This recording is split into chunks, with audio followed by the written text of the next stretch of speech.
이재명 대표는요, 이 앞서 전해드린 민주당 민주연구원 유튜브 방송에서 국방 분야에서의 이 AI 활용 필요성도 주장을 했는데요. 그 과정에서 이 수십만 청년들이 군대 막사에 앉아 세월을 보내고 있다는 그런 발언을 한 것도 논란이 되고 있습니다. 직접 들어보시겠습니다.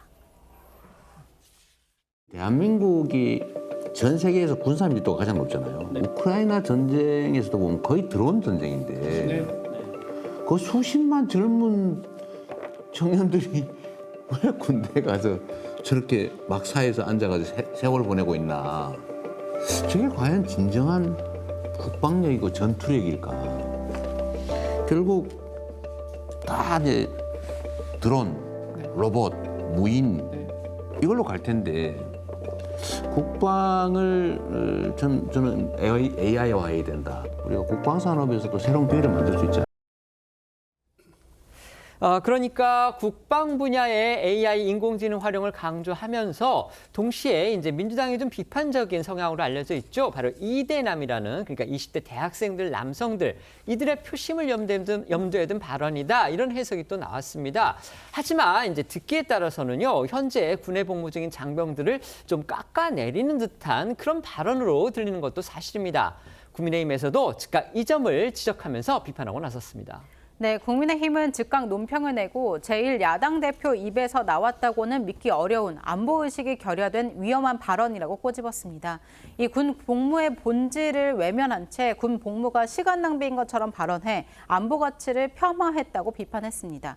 나경원 의원은 첨단 기술이 아무리 고도화돼도 국방의 핵심은 사람, 즉 훈련된 장병들인데 이들의 사기를 꺾고 헌신을 폄훼하는 것은 안보를 위협하는 나쁜 선동이자 이 국민의 안보의식을 안일하게 만드는 이적 행위다 이렇게 맹비난했습니다.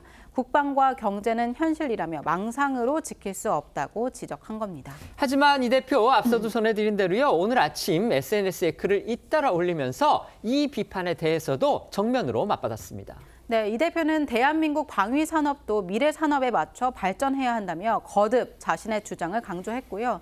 특히 청년들의 표심을 겨냥한 포퓰리즘 아니냐고 꼬집은 한 신문 사설을 공유하면서 군의 미래화를 좀 더 숙고해달라 이렇게 목소리를 높였습니다.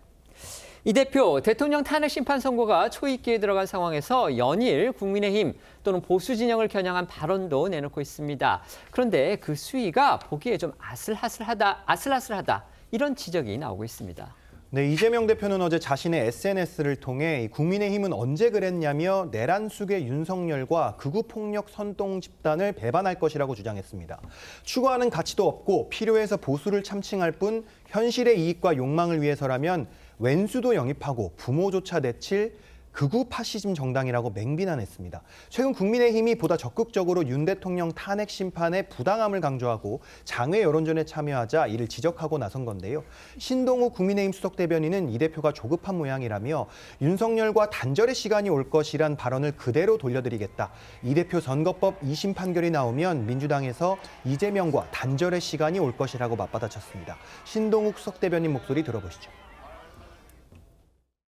이재명 대표가 쓰는 단어들이 이분이 마음속이 얼마나 급한지 사실 느끼게 하더라고요. 원수를 영입하고 부모조차 내칠 극우 파시즘 정당이다. 이런 표현을 썼고 본인이 지지 세력으로부터 단절될 것 같은 위기감을 느끼니까 윤석열 단절이란 이런 표현으로 나타나는 것 아닌가라는 야당 대표가 이렇게 표현하는 거에 대해서 좀 안타깝게 생각하죠.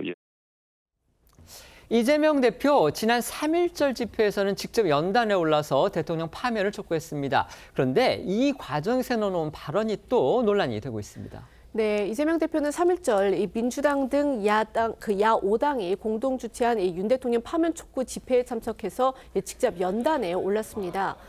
내란이 계속됐다면 자신은 이 연평도 바닷속 꽃게밥이 되었을 것이라고 한 그런 발언이 논란이 된 겁니다.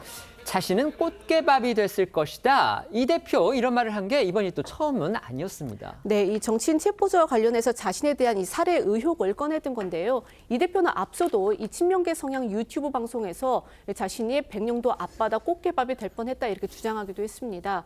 이 대표 발언부터 들어보시겠습니다. 이번에 자칫 잘못하면은 저기 백령도 앞바다에 꽃게밥 될 뻔했는데 그거 안 한 것만은 어딥니까 또. 제가 아마도 12월 3일 내란의 밤이 계속됐더라면 연평도 가는 그 깊은 바닷속 어딘가쯤에서 꽃게밥이 아마 되고 있었을 것 같습니다. 여야는 이 대표의 이 같은 꽃게밥 발언을 놓고서 신경전을 이어가고 있습니다. 네, 국민의힘에선 이 대표가 이 연평도 지역을 치안이나 안보 사각 지역으로 폄훼하는 발언을 했다며 사과해야 한다라고 지적을 했고요. 인천 중구 강화 옹진군을 지역구로 둔 이 배준영 의원은 실제로 이 연평도 주민과 장병들로부터 항의를 받았다 이렇게 밝혔습니다. 하지만 민주당은 이 개별 발언일 뿐인데 괜한 트집을 잡고 있다라는 입장입니다. 배준영 국민의힘 의원과 안규백 민주당 의원의 목소리 이어서 들어보시겠습니다. 지역구 국회의원인 저는 많은 연평도 주민과 장병들로부터 옹진군 주민과 해경 그리고 해병대가 모욕당했다는 항의를 받았습니다. 이재명 대표가 연평도를 치안, 안보 사각 지역으로 폄훼하는 발언은 그가 서해오도를 평소에 어떻게 무시하는지 여실히 드러납니다. 소녀라고 얘기하면은 소녀상을 모독한 것입니까? 그런 표현을 그렇게 억지로 그렇게 해서는 그건 안 되는 것입니다. 그게 논리적으로 그게 맞지가 않는 얘기지 않습니까?